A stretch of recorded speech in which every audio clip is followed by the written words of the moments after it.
പരിശുദ്ധ പരമദ്വീപികാരുണ്യത്തിന് എന്നേരവും ആരാധനയും സ്തുതിയും പോഴ്ചയുണ്ടായിരിക്കട്ടെ.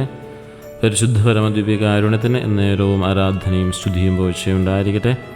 പരിശുദ്ധ പരമദ്വീപികാരുണ്യത്തിന് എന്നേരവും ആരാധനയും സ്തുതിയും പോഴ്ചയുണ്ടായിരിക്കട്ടെ. ദ്വീപികാരുണ്യനാഥ, ഈ ദിവസവും അങ്ങയുടെ സന്നിധിയിലെത്തുവാൻ അനുവദിച്ച അങ്ങയുടെ അനന്തകാരുണ്യത്തെ ഓർത്ത് ഞങ്ങൾ നന്ദി പറയുന്നു. അങ്ങ് ഞങ്ങൾക്ക് നൽകുന്ന എല്ലാ അനുഗ്രഹങ്ങളെയും ഓർത്ത് ഞങ്ങൾ പരിപൂർണമായി അങ്ങയെ സ്നേഹിക്കുകയും ആരാധിക്കുകയും അങ്ങേക്ക് നന്ദി പറയുകയും ചെയ്യുന്നു. പൂർണ്ണാത്മാവോടും പൂർണ്ണശുദ്ധിയോടും പൂർണ്ണ മനസ്സോടും കൂടി ഈശോയെ നിന്നെ സ്നേഹിക്കുവാനും നിന്നിലായിരിക്കുവാനും ഞങ്ങളെ എപ്പോഴും അനുഗ്രഹിക്കുകയും ചെയ്യണമേ. പ്രിയ സഹോദരങ്ങളെ, ഈശോയുടെ തിരുവചനം നമ്മുടെ ഹൃദയങ്ങളിൽ ആഴത്തിൽ പതിയേണ്ട ഒരു അനുഭവമാണ് എന്ന് സ്നേഹപൂർവ്വം ഓർമ്മിപ്പിക്കട്ടെ. യോഹന്നാൻ്റെ സുവിശേഷം 14-ാം അധ്യായത്തിൽ ഈശോ നമ്മൾ പറയുന്ന വാക്കുകൾ നമുക്കൊന്ന് ശ്രദ്ധിക്കാം.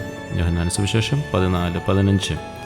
നിങ്ങൾ എന്നെ സ്നേഹിക്കുന്നുവെങ്കിൽ എൻ്റെ കൽപ്പനകൾ പാലിക്കുക. ഈശോ നമുക്ക് നൽകുന്ന വലിയൊരു കാര്യമാണ്, വലിയൊരു കൽപ്പനയാണ്. നിങ്ങളെന്നെ സ്നേഹിക്കുന്നുണ്ട് എങ്കിൽ നിങ്ങളെൻ്റെ കൽപ്പനകൾ പാലിക്കണം. അതായത് കൽപ്പനകൾ പാലിച്ചാൽ മാത്രമേ നമുക്ക് അവിടുത്തെ യഥാർത്ഥത്തിൽ സ്നേഹിക്കാനായിട്ട് സാധിക്കുകയുള്ളൂ. ഈശോയുടെ കൽപ്പന എന്ന് പറയുന്നത് നിങ്ങൾ പരസ്പരം സ്നേഹിക്കുക എന്നുള്ളത് തന്നെയാണ്. ഈശോ നമ്മെ ഒരുപാട് സ്നേഹിക്കുന്നുണ്ട്. എന്നാൽ ഈ ഒരു വാക്യത്തിൽ അവിടുന്ന് നമ്മളിൽ നിന്നും ആഗ്രഹിക്കുന്ന എന്താണെന്ന് കൂടി വ്യക്തമാക്കുകയാണ്. അവിടുത്തെ കൽപ്പനകൾ പാലിക്കണം. പ്രിയ സഹോദരങ്ങളെ, ഈ ലോകത്തിൽ നമ്മൾ ഒരുപാട് പേരെ സ്നേഹിക്കുന്നുണ്ടാവും. നമ്മുടെ മാതാപിതാക്കളെ, സഹോദരങ്ങളെ, സുഹൃത്തുക്കളെ ഇവരൊക്കെ നമ്മൾ സ്നേഹിക്കുന്നുണ്ടാവും. ആ സ്നേഹം നമ്മൾ എങ്ങനെയാണ് കാണുന്നത്? അല്ലെങ്കിൽ നമ്മൾ അവരോടൊക്കെ എങ്ങനെയാണ് സ്നേഹിക്കുന്നുണ്ടെന്ന് അവർക്ക് ബോധ്യപ്പെടുത്തുന്നത് എങ്ങനെയാണ്? ആ സ്നേഹം എങ്ങനെ കാണിക്കുന്നത്? അവരെ അനുസരിച്ചും അവർക്ക് വേണ്ടി നല്ല കാര്യങ്ങൾ ചെയ്തും നമ്മൾ ആ സ്നേഹം കാണിക്കാറുണ്ടല്ലേ.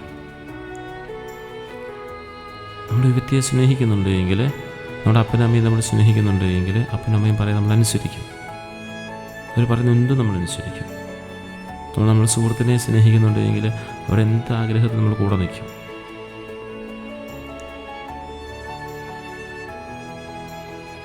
നമ്മളൊരു സ്നേഹത്തിൻ്റെ പ്രകടനം നടത്തും. നമ്മൾ അത് സ്നേഹം കാണിക്കും. ഞാൻ സ്നേഹിക്കുന്നുണ്ട് എന്ന് പറഞ്ഞുകൊണ്ട് വെറുതെ ഇരിക്കാനായിട്ടാവില്ല. നിങ്ങൾ സ്നേഹിക്കുന്നുണ്ട് എങ്കിൽ അത് നമ്മൾ സ്നേഹം പ്രകടിപ്പിക്കുകയേ ചെയ്യും. അവരെ അനുസരിച്ച് അവർക്ക് വേണ്ടി നല്ല കാര്യങ്ങൾ ചെയ്തുകൊണ്ട്. അതുപോലെ തന്നെ ഈശോയോടുള്ള നമ്മുടെ സ്നേഹം എങ്ങനെയാണ് കാണിക്കേണ്ടത് എന്നാണ് ഈശോ നമ്മൾ പറഞ്ഞിരിക്കുന്നത്. അവിടുത്തെ കൽപ്പനകളനുസരിച്ചുകൊണ്ടാണ്. നമ്മൾ മാതാപിതാക്കളെ സ്നേഹിക്കുമ്പോൾ നമുക്ക് മാതാപിതാക്കൾക്ക് വേണ്ടി നമ്മൾ കുഞ്ഞായിരിക്കുമ്പോൾ അവർ പറയുന്നതൊക്കെ നമ്മൾ അനുസരിച്ചുകൊണ്ട് ജീവിക്കും. വലുതാകുമ്പോൾ മാതാപിതാക്കൾ നമ്മളെ സംരക്ഷിച്ചുകൊണ്ട് അവർക്ക് വേണ്ട കാര്യങ്ങൾ ചെയ്തുകൊണ്ട് അവരെ നമ്മൾ കരുതലോടെ ചേർത്ത് നിർത്തിക്കൊണ്ടാണ് അവരെ നമ്മൾ സ്നേഹിക്കുക. അപ്പോഴാണ് അവർക്ക് പ്രകടമാകുന്നത്. മാതാപിതാക്കൾ മക്കളെ എങ്ങനെയാണ് സ്നേഹിക്കുന്നത്?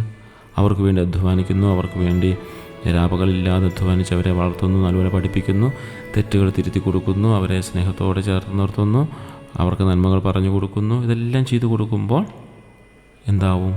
അവരും യഥാർത്ഥ സ്നേഹത്തിൽ വളരും. അവിടെ ഒരു പ്രകടനമുണ്ട്. മാതാപിതാക്കൾ മക്കളെ സ്നേഹിക്കുന്നതിൻ്റെ അകത്ത് അത് പ്രകടിപ്പിക്കുന്നുണ്ട്. മക്കൾ മാതാപിതാക്കളെ സ്നേഹിക്കുമ്പോൾ പ്രകടിപ്പിക്കുന്നുണ്ട്. നമ്മളൊരു സുഹൃത്തിനെ സ്നേഹിക്കുമ്പോൾ പ്രകടിപ്പിക്കുന്നുണ്ട്. അവൻ്റെ ഏതാവശ്യങ്ങളിലും കൂടെ നിൽക്കും, നമ്മൾ പ്രകടിപ്പിക്കുന്നുണ്ട്.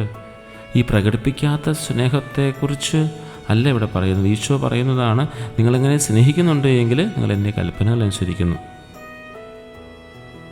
ചിലരൊക്കെ നമുക്ക് പറഞ്ഞ് കേട്ടിട്ടുണ്ടല്ലോ, ഞാൻ നിന്നെ സ്നേഹിക്കുന്നുണ്ട്, പക്ഷേ അതെനിക്ക് പ്രകടിപ്പിക്കാനൊന്നും അറിയത്തൊന്നുമില്ല. പ്രകടിപ്പിക്കാത്ത സ്നേഹമെന്ന് പറയുന്നത് അത് നിർജ്ജീവമായ സ്നേഹമാണ്. വിശ്വാസം അത് പ്രവർത്തികമല്ലെങ്കിൽ നിർജ്ജീവമാണെന്ന് പറയുന്നത് പോലെ സ്നേഹവും പ്രകടിപ്പിക്കാൻ സാധിക്കുന്നില്ലെങ്കിൽ ചില അപ്പന്മാരങ്ങനെയാണ്, ചില അമ്മമാരും അങ്ങനെയാണ്, ചില സുഹൃത്തുക്കളും അങ്ങനെയാണ്. ഉള്ളിൽ ഭയങ്കര സ്നേഹമാണ്, പക്ഷെ പുറത്ത് കാണിക്കില്ല, പ്രകടിപ്പിക്കാൻ അറിയത്തില്ല. പക്ഷെ ഉള്ളിൻ്റെ ഉള്ളിൽ ഇതുപോലെ സ്നേഹിക്കുന്ന ഒരു വ്യക്തിയെ പക്ഷേ കാണുകയില്ല. ഈ പ്രകടിപ്പിക്കാത്തത് കൊണ്ട്, അതുകൊണ്ട് ചിലപ്പം നമ്മൾ ഈശോയെക്കുറിച്ചൊക്കെ പറയുന്നതാണ്, എനിക്ക് ഭയങ്കര ഇഷ്ടമാണ്, ഈശോയോടെല്ലാം ചോദിച്ചിട്ട് ചെയ്യുള്ളൂ. പക്ഷേ ഈശോ പറയുന്ന കാര്യം ഇതാണ്, നിങ്ങൾ എന്നെ സ്നേഹിക്കുന്നുവെങ്കിൽ അങ്ങനെ കൽപ്പന അനുസരിക്കണം. കാരണം ഈശോ നമ്മെ സ്നേഹിക്കുന്നതിന് അടയാളം കാണിച്ചു തന്നിട്ട് അവൻ്റെ സ്വന്തം ജീവൻ നൽകി പാടുപീടുകൾ സഹിച്ച് മരിച്ച് ഉദ്ധാനം ചെയ്ത് നമ്മൾ കാണിച്ചു തന്നിട്ടാണ്.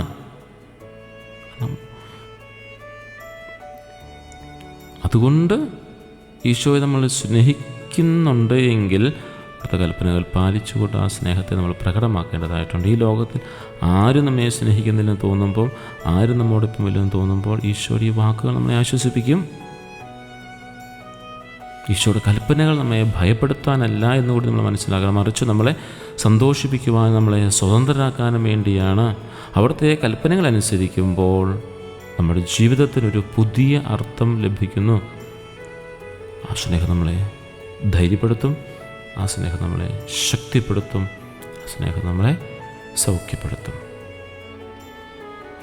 അതായത് ഈശോയുടെ കൽപ്പനകൾ നമ്മെ ശക്തിപ്പെടുത്തുകയും ധൈര്യപ്പെടുത്തുകയും ആശ്വസിപ്പിക്കുകയും ചെയ്യുന്നതാണ് എന്ന് മനസ്സിലാക്കുക. സ്വതന്ത്രരാക്കുന്നതാണ് ഈശോയുടെ കൽപ്പനകൾ.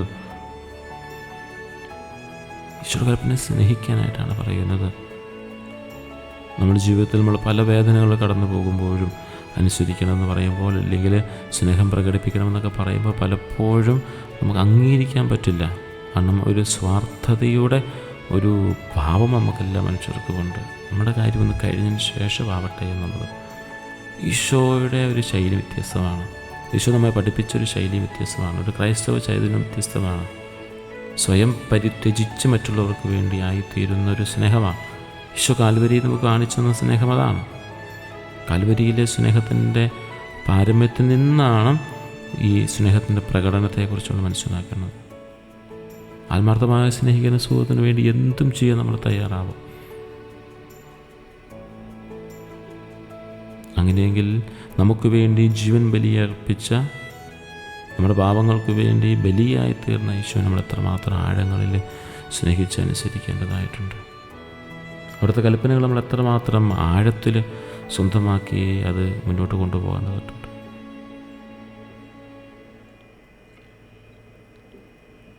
നമ്മുടെ ജീവിതത്തിൽ അവിടുത്തെ ഇഷ്ടം നിറവേറ്റാൻ വേണ്ടിയുള്ള ശക്തിക്ക് നമുക്ക് പ്രാർത്ഥിക്കാം.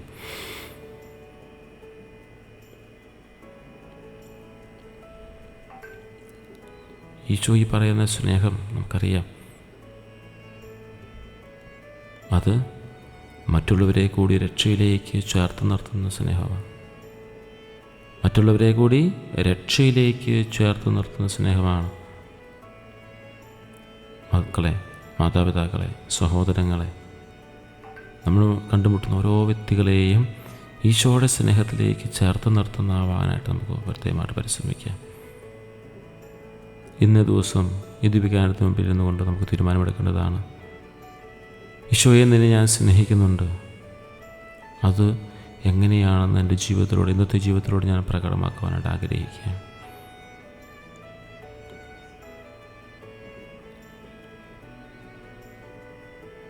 ഈശോയെ, നിൻ്റെ വചനങ്ങൾ പാലിച്ചുകൊണ്ട്, നിൻ്റെ കൽപ്പനകൾ അനുസരിച്ചുകൊണ്ട് ഞങ്ങളുടെ ജീവിതത്തിൽ നിന്നെ പരിപൂർണമായി സ്നേഹിക്കുവാൻ ഞങ്ങളെ സഹായിക്കണമേ.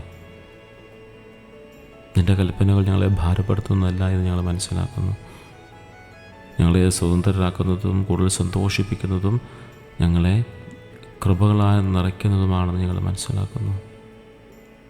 ഈശോയെ അനുഗ്രഹിക്കണമേ, ഈശോയെ അനുഗ്രഹിക്കണമേ, ഈശോയെ അനുഗ്രഹിക്കണമേ. ദിവ്യകാരുണ്യത്തിൻ്റെ ആഴങ്ങളിലേക്ക് പ്രിയ സഹോദരരെ നമുക്ക് കടന്നു ചെല്ലാം. കാരണം സ്നേഹത്തിൻ്റെ ആഴമാണ്, സ്നേഹത്തിൻ്റെ ആഴമാണ് ദിവ്യകാരുണ്യത്തിൽ നാം കാണുക.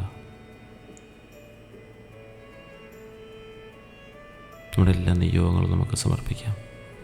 കുടുംബത്തിലെ നിയോഗങ്ങൾ, ജോലിസ്ഥലത്തിലെ നിയോഗങ്ങൾ, മക്കളുടെ നിയോഗങ്ങൾ, മാതാപിതാക്കളുടെ നിയോഗങ്ങൾ, സഹോദരങ്ങളുടെ നിയോഗങ്ങൾ, എല്ലാവരുടെ നിയോഗങ്ങൾ നമുക്ക് സമർപ്പിക്കാം. അതെല്ലാം നമുക്ക് സ്നേഹപൂർവ്വം സമർപ്പിക്കാം. എല്ലാ നിയോഗങ്ങളുമേലും തമ്പുരാൻ്റെ വലിയ കാരുണ്യമുണ്ടാവട്ടെ. പരിശുദ്ധപരമ ദിവ്യകാരുണ്യത്തിന് എന്നേരവും ആരാധനയും സ്തുതിയും പുകഴ്ചയും ഉണ്ടായിരിക്കട്ടെ. പരിശുദ്ധ പരമദ്വീപികാരുണ്യത്തിന് നേരവും ആരാധനയും സ്തുതിയും പോഴ്ചയും ഉണ്ടായിരിക്കട്ടെ. പരിശുദ്ധ പരമദ്വീപികാരുണ്യത്തിന് നേരവും ആരാധനയും സ്തുതിയും പോഴ്ചയും ഉണ്ടായിരിക്കട്ടെ. നമ്മുടെ കർത്താവ് ഈശോ മിശിഹായുടെ കൃപയും പിതാവായ ദൈവത്തിൻ്റെ സ്നേഹവും പരിശുദ്ധാത്മാവിൻ്റെ സഹവാസവും എല്ലാവരോടും കൂടി ഉണ്ടായിരിക്കട്ടെ, ഇപ്പോഴും എപ്പോഴും എന്നേക്കും. ആമേൻ.